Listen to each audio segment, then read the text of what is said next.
नमस्कार, मी प्राध्यापक मिलिंद गायकवाड. यश अकॅडमीमध्ये आपलं मनःपूर्वक स्वागत.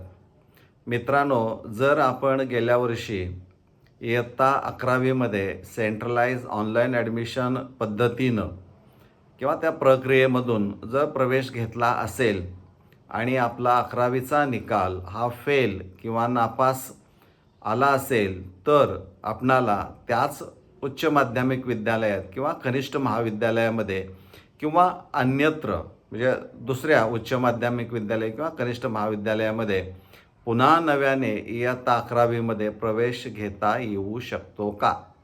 हा बऱ्याच विद्यार्थ्यांना पडलेला मोठा प्रश्न आहे.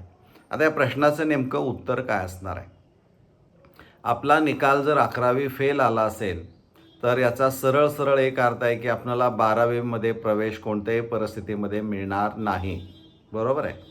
मग तुम्हाला इयत्ता 11वीमध्ये त्याच उच्च माध्यमिक विद्यालयात किंवा इतरत्र तुम्हाला जर पुन्हा नव्याने 11वीत प्रवेश पाहिजे असेल, तर तुम्हाला निश्चित प्रवेश मिळतो किंवा मिळू शकतो किंवा त्यासाठी तुम्हाला त्या प्रक्रियेमध्ये भाग घ्यावा लागेल.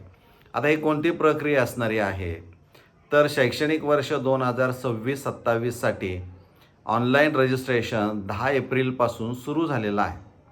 विद्यार्थी नोंदणी आणि अर्जाचा भाग 1 भरून लॉक करणं ही प्रक्रिया 30 एप्रिल 2026पर्यंत सुरू राहणारी आहे. हे शिक्षण विभागाचं जे काय शिक्षण संचालक माध्यमिक उच्च माध्यमिक विभाग महाराष्ट्र राज्य पुणे यांच्या परिपत्रकानुसार आहे.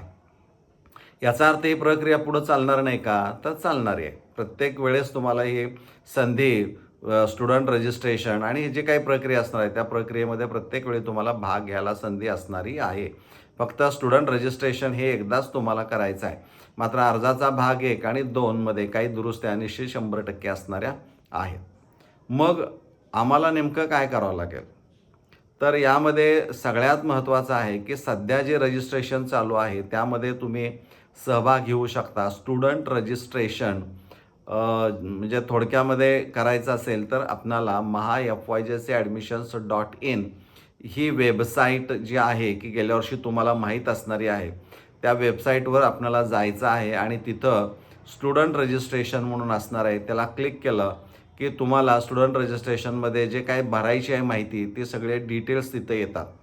आणि त्यामध्ये एक महत्त्वाचं आहे की ॲप्लिकंट्स स्टेटस म्हणून आहे की ज्यामध्ये 3 भाग आहेत. एक महत्त्वाचा आहे तो म्हणजे फ्रेशर, दुसरा आहे रिपीटर आणि तिसरा आहे प्रिव्हियसली पास्ड.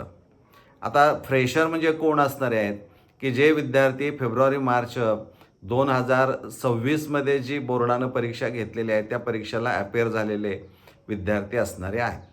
रिपीटर कुणाला म्हणायचं? तर जे 2026च्या परीक्षेला पुन्हा बसलेले आहेत, यापूर्वी त्यांनी परीक्षा दिली आणि पुन्हा ते परीक्षेला बसलेले आहेत, त्यांना आपण रिपीटर म्हणू शकतो. आणि प्रिव्हियसली पास्ड कुणाला म्हणायचं? तर 2026 या वर्षाच्या अगोदर म्हणजे 2025-2024 या अगोदरच्या परीक्षांमध्ये जर आपण 10वीची परीक्षा पास झालेला असाल तर आपणाला प्रिव्हियसली पास्ड असं म्हटलं जातं. आणि ते जे स्टेटस ॲप्लिकंट स्टेटस असणारे आहे ते तुम्हाला सिलेक्ट करावं लागणार आहे. आणि ते सिलेक्ट केलं की मग तुम्ही रजिस्ट्रेशन करायचं आहे. अर्जाचा भाग 1 तुम्हाला पुन्हा भरावा लागणारा आहे. म्हणजे इथं तुम्हाला सगळ्यात महत्त्वाचं काय असेल तर तुमचा जर निकाल लागला असेल 11वी नापास म्हणून, तर ते मार्कलिस्ट तुमच्याकडं असायला पाहिजे. एक, त्याचा उपयोग फारसा होणार नाही. दुसरं, शाळा सोडल्याचा दाखला तो इयत्ता 11वीचा असला पाहिजे. लक्षात घ्या, शाळा सोडल्याचा दाखला हा तुम्ही इयत्ता 11वीतून ज्यावेळी तुम्ही बाहेर पडणार आहात त्यावेळी त्यांचा शाळा सोडल्या दाखला असेल आणि इयत्ता 10वीचं मूळ गुणपत्रिका असणं आवश्यक असणार आहे. म्हणजे ही 2 डॉक्युमेंट्सच्या बरोबर इतर जी गेल्या वर्षी तुम्ही जोडली असणारी आहेत, तुम्हाला माहीत आहेत, ती सगळी डॉक्युमेंट्स तुम्हाला लागणारी आहेत. म्हणजे पुन्हा तुम्हाला या नवीन विद्यार्थ्यांच्या बरोबर रजिस्ट्रेशन करून त्यामध्ये सहभाग घेऊन 11वीला पाहिजे ते उच्च माध्यमिक विद्यालय या फेऱ्यांमधून तुम्ही मिळवू शकता. म्हणजे हे आपणाला माहीत असणं गरजेचं आहे.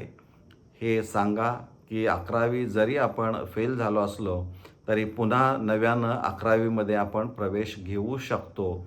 त्यासाठी तुम्हाला FYJC ॲडमिशन्स किंवा सेंट्रलाइज ऑनलाईन ॲडमिशन या प्रक्रियेमधून तुम्हाला सहभागी होऊनच ही प्रक्रिया पूर्ण करावी लागते. तर मला वाटतं हे आपल्याला नीट समजलेलं असणार आहे. हा व्हिडिओ जर आवडला असेल तर तो लाईक करा. ही माहिती इतरांच्यापर्यंत पोहोचवण्याचा प्रयत्न करा, शेअर करा आणि जर चॅनलला नवीन असाल तर चॅनल सबस्क्राईब करायला विसरू नका. आपण इथंच थांबूया. धन्यवाद.